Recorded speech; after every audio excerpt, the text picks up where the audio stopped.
আমার যদি ভুল না হয়, সরকারের মধ্যে থাকা ডক্টর আসিফ নজরুল ইসলাম, তারপর হচ্ছে আপনার কি বলা হয় যে ফারুকি, তার উপরে হচ্ছে ধরেন উপদেষ্টা মাহফুজ, আরো অনেকেই, আসিফ নাইদ কখনো মনে হয় আবার কখনো মনে হয় না, তারা অনেকেই সাংবাদিক ইলিয়াস ওনাকে খুব বেশি পছন্দ করেন না বলে মনে হয়।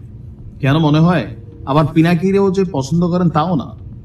বিশেষ করে আসিফ নজরুল ইসলাম তিনি যখন ক্ষমতায় আসলেন, কয়েকদিন পর ওনাকে নিয়ে যখন সমালোচনা হইলো, সাংবাদিক ইলিয়াস এবং পিনাকি তাকে নিয়ে আলোচনা করলো, তো সেখানে কিন্তু খোঁচাবেড়া বলেছিল যে অনেকে জাতির পিতা না বানালে থামবে না। খেয়াল আছে নিশ্চয় আপনাদের। এরপর ফারুকিকে নিয়োগ নিয়েও সাংবাদিক ইলিয়াস এবং পিনাকির খুবই শক্ত ভূমিকা ছিল, সামহাও কিন্তু পেরে ওঠেন নাই, ডক্টর ইউনূস তাকে ক্ষমতায় রেখে দিয়েছেন। ফাইনালি আরো একজন ব্যক্তির বিরুদ্ধে অবস্থান নিয়েছিলেন সাংবাদিক ইলিয়াস। গেল পরশুদিন আমাদের প্রধান উপদেষ্টা ডক্টর মোহাম্মদ ইউনূসের বিশেষ সহকারী হিসাবে একজন ব্যক্তি নিয়োগপ্রাপ্ত হয়েছেন। এখন সেই ব্যক্তি সম্পর্কে আগে থেকেই সাংবাদিক ইলিয়াস তিনি ওয়ার্নিং দিয়ে রাখছিলেন যে এই ব্যক্তির যেন নিয়োগ দেওয়া না হয়, অন্তত প্রধান উপদেষ্টার এত কাছাকাছি একটা অবস্থানে। কিন্তু কোথাও না কোথাও এক্ষেত্রেও ডক্টর ইউনূসের সরকার বা ডক্টর ইউনূস তিনি এই ব্যক্তিকে অধিকতর যোগ্য মনে করে নিয়োগ দিয়ে দিচ্ছেন। তবে এই নিয়োগ দেওয়ার পর সাংবাদিক ইলিয়াস তিনি আবার একটা পোস্ট করেছেন যে আসিফ নজরুলের এক ক্যাশিয়ার, মানে আমাদের উপদেষ্টা আসিফ নজরুল স্যারের একজন ক্যাশিয়ার, মানে টাকা যিনি দায়িত্বশীল আছেন, এটা পারসেপশন থেকে বলছেন নাকি ওনার কাছে প্রমাণ আছে, এটা উনি ভালো জানেন। এবং ডিজিএফআই এর সোর্স, ডিজিএফআই মানে সেনাবাহিনীর যে গোয়েন্দা সংস্থা, ডিজিএফআই এর সোর্স নাম কি? মনির হায়দার। অনেকে আপনারা ওনাকে চিনেন, ইউটিউবে উনি যথেষ্ট কথা বলেন, এর আগেও সাংবাদিকতার সাথে জড়িত ছিলেন।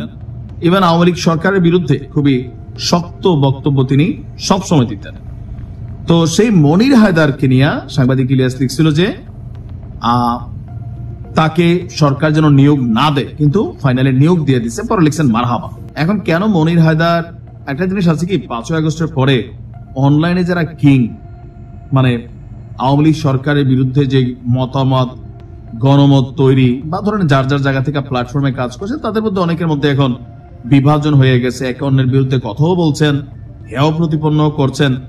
তো মনির হায়দার তিনি সম্ভবত সাংবাদিক ইলিয়াসের পছন্দের মানুষ না, অথবা সাংবাদিক ইলিয়াস যখন কথা বলে আমাদের যারা নেটিজন আছে তারা ধৈর্যই নেয় যে আপনার ঘটনা সত্য।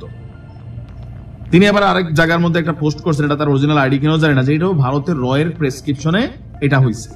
কারণ প্রধান উপদেষ্টার বিশেষ সহকারী একটা বড় গুরুত্বপূর্ণ পদ, প্রধান উপদেষ্টা কি করবেন, তার কি করা উচিত, এখানে নানান কিছু কিন্তু হয়তোবা কানেক্টেড, যার কারণে সাংবাদিক ইলিয়াস ক্ষোভে তিনি এই পোস্টটা দিয়েছেন। কিন্তু তার এই পোস্টে বা তার এর আগের পোস্টে যেন নিয়োগ দেওয়া না হয়, এরকম টাইপের উনি যে বিশ্লেষণটা করছিলেন, এটা সরকার আসলে পাত্তা দেয় নাই।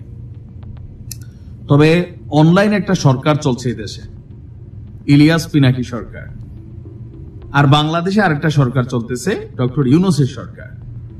তবে গেল 48 ঘন্টা ইলিয়াস পিনাকি সরকার দেখাই দিছে যে আমাদের রানিং সরকার কোথাও না কোথাও অনেক দিকে, আবার এটা জনতার মুভমেন্টের কারণে হোক, ছাত্রদের মুভমেন্টের কারণে হোক, বাট দে আর সাকসেস, তারা সাকসেস। তবে একটা জিনিসে তারা সাকসেস না, মোস্তফা সরোয়ার ফারুকিরে সরাইতে পারে নাই, অনেক কিছু কিন্তু তারা পারে নাই। দীর্ঘদিন 6 মাস পরে এটা গত 48 ঘন্টায় পারছে। এখন আজকে আবার এই সিদ্ধান্ত যখন আমরা দেখলাম 32-এর ঘটনার মাঝখান দিয়া, তখন বলল সরকার ডক্টর ইউনূস ইলিয়াসের এই সিদ্ধান্তটাকে পাত্তা দেন নাই। অবশ্যই তিনার কাছে খবর গেছে উপদেষ্টাদের মাধ্যমে, অবশ্যই সাংবাদিক ইলিয়াস নিশ্চয়ই মেসেজ করছেন, কিন্তু কোথাও না কোথাও এটা ধোপে টিকে নাই।